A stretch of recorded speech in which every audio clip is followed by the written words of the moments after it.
Pernahkah kalian mendengar tentang teori hierarki Maslow? Nah, apa sih yang dimaksud dengan teori hierarki? Menurut Mindrop tahun 2011, teori hierarki kebutuhan adalah sebuah teori dalam bidang humanistik yang dicetuskan oleh Abraham Maslow. Maslow menyatakan bahwa tingkah laku manusia ditentukan oleh kecenderungan individu untuk mencapai tujuan agar kehidupan si individu lebih berbahagia dan sekaligus memuaskan. Berdasarkan pada keyakinan tersebut, Maslow membangun sebuah teori tentang kebutuhan yang kemudian dikenal dengan teori hierarki kebutuhan. Dalam teori ini, Maslow menyebutkan 5 kebutuhan manusia yang tersusun secara hierarki. Disebut hierarki karena pemenuhan kelima kebutuhan tersebut didasarkan atas prioritas utama. Kelima tingkatan kebutuhan itu adalah fisiologi, rasa aman, kasih sayang, penghargaan, dan aktualisasi diri. Lalu, apa kaitan teori hierarki kebutuhan dengan ilmu sastra?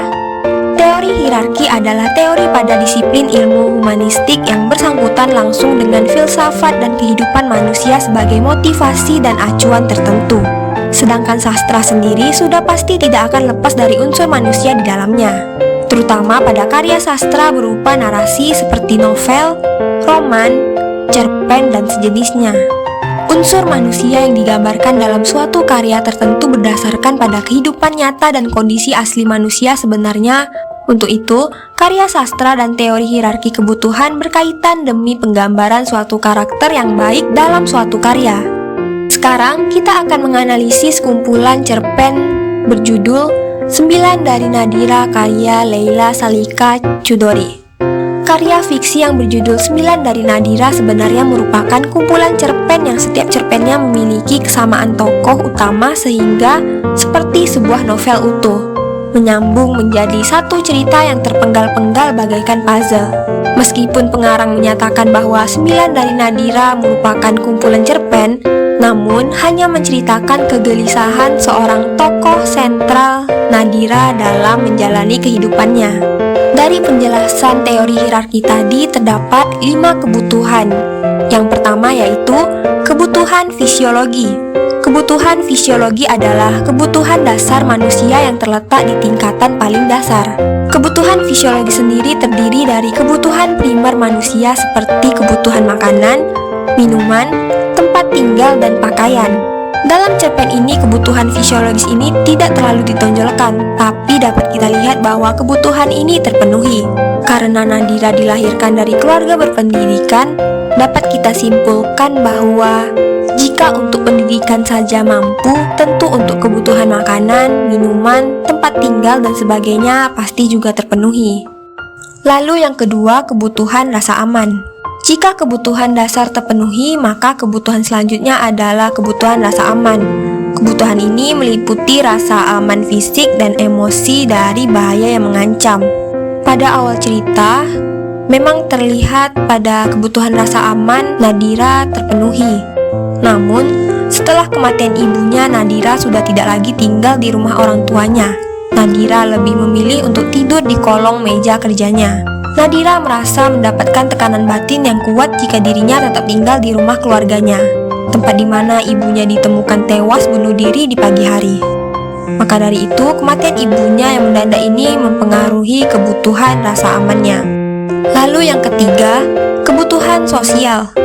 Kebutuhan sosial ini meliputi kebutuhan kasih sayang, rasa memiliki, bersosialisasi, dan rasa perhatian. Pada cerita ini, kematian ibunya memberikan efek yang besar bagi Nadira sebagai anak bungsu. Kedekatan ibu dan anak tak dapat diragukan lagi. Terlihat bahwa rasa sayang dan perhatian dari ibunya tak bisa dirasakannya lagi. Namun, rasa kebutuhan sosial ini dipenuhi oleh orang-orang terdekatnya Nadira. Lalu yang keempat, kebutuhan harga diri. Kebutuhan ini terdiri dari kebutuhan untuk dihargai, diakui, dan dimaklumi dalam hal pribadi.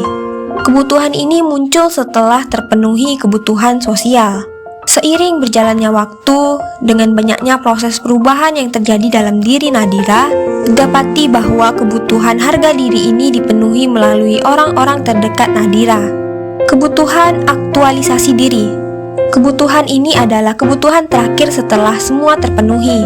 Sebenarnya pada umumnya memang jarang, karena level kebutuhan biasa cukup terpenuhi di tingkat keempat saja. Sebenarnya pada umumnya memang jarang, karena level kebutuhan biasanya cukup terpenuhi di tingkat keempat saja.